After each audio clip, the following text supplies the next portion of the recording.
हे वैराग्य जग, होश में आ, फिर भी वैराग्य जगता नहीं है। कहते थोड़ा सा होश आया, पर वो बेचारे उठ के बैठ नहीं पाए, वो फिर से गिर गए। नारद जी बड़े दुखी हो गए कि मैं बार बार उद्योग कर रहा हूँ ज्ञान को जगाने के लिए, वैराग्य को जगाने के लिए। जैसे हम लोग भी क्या कर रहे हैं, ज्ञाने वैराग्य जगा रहे हैं, लोगों में भक्ति जगा रहे हैं, गांव गांव जाके लोगों के अंदर सत्संग के माध्यम से वैराग्य को पैदा कर रहे हैं। अब कोशिश तो अपना है, करना अपना काम है। अब वैराग्य जगे तो अच्छी बात, न जगे तो हम क्या कर सकते हैं। अपना तो ड्यूटी है, हिंदू धर्म को प्रचार करें, अच्छे से अच्छे ज्ञान के माध्यम से करें। बार बार चिंता करने लगे, सोचने लगे मैं क्या कहूँ, इनका तो वृद्धत्व तो जा ही नहीं रहा है, इनकी निद्रा कैसे छुड़ाई जाए महाराज। वयं वाणी तदेव भूमना ऋषे खिद्यतामिति उधम सफलस्तेयं भविष्यति न संचय। आकाशवाणी हुई, आकाशवाणी ने कहा हे ऋषि चिंता मत कीजिए, न खिद्यतामिति, आप खिन्न मत होइए। क्यों? अगर खिन्न होने से कुछ होता नहीं है। आप दुखी हैं तो दुख का कोई निराकरण निकालिए। दुखी होने से कुछ नहीं होता है, उसका निराकरण निकालना पड़ेगा कि दुख नष्ट होगा कैसे महाराज, दुख को नष्ट कैसे किया जाएगा। आज दुख को नष्ट करने के लिए क्या करना चाहिए, तो उद्यम सफलस्तेयं भविष्यति न संशय। उद्योग करिए, उद्योग जानते हैं ना, मेहनत। आपको कोई काम नहीं हो रहा है, बार बार करते रहिए, बार बार करते रहिए, बार बार करते रहिए, आज नहीं तो कल उस काम में आप सफल हो जाएंगे। ऐसे ही उद्योग करिए। और उद्योग नहीं, इतर्थम तु सत्कर्मा सुरसे तुम समाचार। कह रहे हैं महाराज आप सत्कर्म कीजिए। आगे से बैठिए, जब इतना खाली जगह है तो माता आगे से बैठे। कहते हैं कि सत्कर्म करो। अब भाई सत्कर्म क्या चीज है, सत्कर्म किसे कहते हैं, उसको ध्यान से सुनना चाहिए। सत्कर्म हर एक उस चीज का नाम है जो भगवान में लगा दे, या आप बड़े बड़े यज्ञ करते वो भी सत्कर्म है, आप कथा सुनते वो भी सत्कर्म है, आप कीर्तन करते वो भी सत्कर्म है। सत्कर्म का कोई एक सत्कर्म नहीं होता है, सत्कर्म के कई भेद होते हैं, नहीं समझ। यज्ञ करना सत्कर्म, अच्छे कर्म करना ही सत्कर्म है।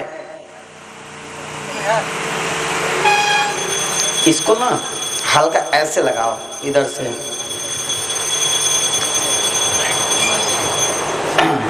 बोलो वृंदावन बिहारी लाल की। और इधर, और बस समय। सत्कर्म क्या है, हर एक वो वस्तु जो वैराग्य और ज्ञान को बढ़ावे और आपके अंदर पुण्य का वृद्धि करे, उसे सत्कर्म कहते हैं। महाराज सत्कर्म करिए, पर कौन सा सत्कर्म करिए ये पता नहीं था। कहा सत्कर्म के बारे में आपको कोई साधु बताएगा, और साधु में भी जो श्रेष्ठ साधु होगा वो बताएगा। कौन सा साधु बताएगा, जो श्रेष्ठ साधु होगा वो बताएगा। तब वो धीरे धीरे वहां से निकले। बड़े बड़े संतों की गुप्त, मतलब आकाशवाणी की वाणी समझ नहीं पा रहे थे किस संत के पास जाएं, तो जितने संत मिलते सबके पास जाते, सबके पास जाने लगे। महाराज आगे से आगे आ जाओ, भैया तुम लोग आगे से बैठो ना, आगे आओ, पीछे की जगह छोड़ दो। जो आगे है पूरा आगे आ जाए जहां तक जगह है, और कल बिछा दिया जाएगा धीरे धीरे। जैसे जैसे श्रोता बढ़ेंगे वैसे वैसे इतना जगह इधर है, पीछे तक जगह है, बहुत है। देखो बड़े बिरादरी गांव में श्रोता कम आते हैं, क्यों? क्योंकि थोड़ा अहम भाव ज्यादा संपन्न होते हैं ना, तो थोड़ा कम मन करता है आने का, इसीलिए। और ऐसा नहीं है, ब्राह्मण के ही गांव पिंडारुच गांव है, पिंडारुच दरभंगा में। जितना श्रोता वहां आए हैं अभी मधुबनी और दरभंगा में उस और किसी गांव में नहीं आए हैं। लमसम 1600-1700 श्रोता और पूरे बिहार का सबसे टॉप कथा के रूप में वही ब्राह्मण गांव पिंडारुच का कथा है, जो सबसे बड़ा कथा हमारे लिए, हमारे पूरे जीवन का सबसे बड़ा कथा। व्यवस्था में नहीं, व्यवस्था के नाम पे तो कुछ नहीं, पर हमारे यहाँ कथा सबसे बढ़िया कथा उसे कहते हैं जिसमें दक्षिणा देवी की बहुलता होती है। जितना बड़ा दक्षिणा उस यज्ञ की महिमा उतनी होती है, क्योंकि दक्षिणा ही यज्ञ महारानी की पत्नी है, तो सबसे अधिक वही हुआ था। तो ऐसा ब्राह्मण रिकॉर्ड भी बनाते हैं और रिकॉर्ड कम का भी बनाते हैं और ज्यादा का भी बना देते हैं। बात ये भी है, तो कुछ भी हो सकता है। लीला ऐसा है, प्रेम भक्ति है, गांव गांव की बात है, जगह जगह की पानी अलग है, जगह की वाणी अलग होती है, जगह के व्यवहार बदल जाते हैं। डेली डेली हमें कथा करना है, 12 महीना हम कथा करते ही रहते हैं महाराज। और ऐसे ही आज गए कल से कथा शुरू, आज गए कल से कथा शुरू, कोई सामान्य नहीं, कोई व्यवस्था नहीं, खाली बस बाजा और कथा शुरू। क्योंकि हम सोचते हैं कि अधिक से अधिक कथा कर लें और अधिक से अधिक गांव में चले जाएं। समय अगर हम लगाएंगे लोगों से व्यवस्था कराने में, उतने समय में हम 1 महीना में 1 कथा करेंगे तो 3 गांव में कथा कर लेंगे। इसीलिए थोड़ा व्यवस्था हो और ज्यादा ज्ञान मिले आप लोगों को, यही हमारा मूल उद्देश्य है। कहते हैं महाराज कि ये घूमते घूमते बड़े बड़े संतों के पास गए, जिससे पूछते तीर्थ तीर्थ में जाके पूछने लगे। तीर्थम तीर्थम वृषकर्म्य पृच्छन मार्गे मुनीश्वरान, बड़े बड़े मुनीश्वरों से पूछने लगे, बताइए बताइए जो आकाशवाणी ने कहा है कि कौन सा सत्कर्म करें कि हम ज्ञान वैराग जगे, आकाशवाणी की आज्ञा है, आप लोग बताइए, आप लोग बताइए। अब नारद जी इतने बड़े ऋषि हैं, जाके धरती के ऊपर रहने वाले ऋषियों से पूछते हैं, तो धरती के ऊपर रहने वाले ऋषियों में हाहाकार मच गई। सब ऋषि कहने लगे राम राम राम राम।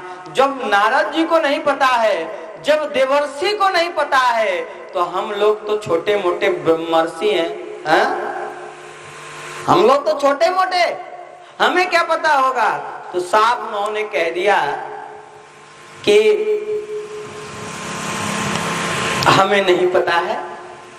बहुत सारे लोग कहे गीता पाठ करो, बहुत सारे लोग कहे वेद ध्वनि करो, बहुत सारे लोग कहे वेदांत ध्वनि करो। कहा सब कर लिया है, ये सब कर लिया है। कहा जब इससे नहीं हो सकता तो कोई साधन नहीं जिससे हो जाएगा। हाहाकार महानासित त्रैलोक्य विस्मया, वह विस्मय हो गया संसार। क्या होगा, हाहाकार मच गया कि भाई अब कैसे बताओ, इतने बड़े योगी धरती भटक रहे हैं, पूछ रहे हैं कि कैसे ज्ञान का कल्याण होगा, बेला का कल्याण होगा, भक्ति का कल्याण होगा। हाहाकार मच गया। जहां जाए बड़े बड़े संत तो इस बात से चिंतातुर होकर अपना आश्रम छोड़ के भाग जाते थे कि नारद जी आगे पूछ न ले, दूर भाग जाते थे कि हमसे न पूछ ले।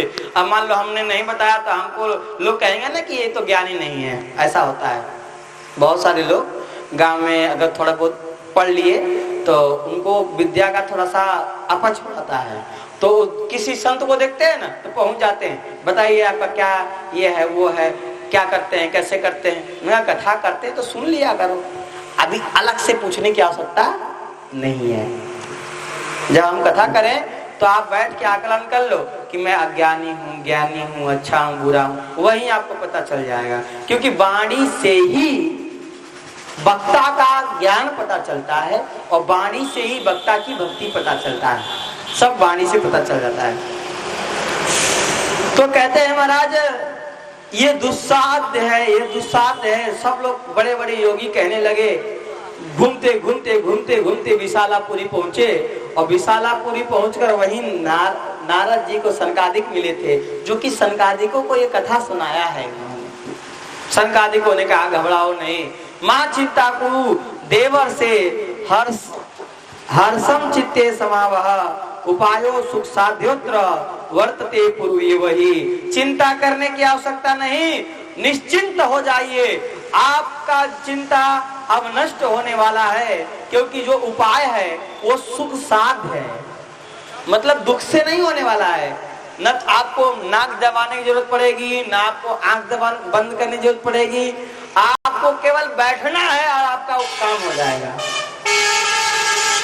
कहा कौन सा उपाय है? कहा देखो ऐसे तो तुम बहुत धन्यवाद का पात्र हो, पहले तो मैं तुम्हें धन्यवाद देना चाहता हूँ। सनकादिक नारद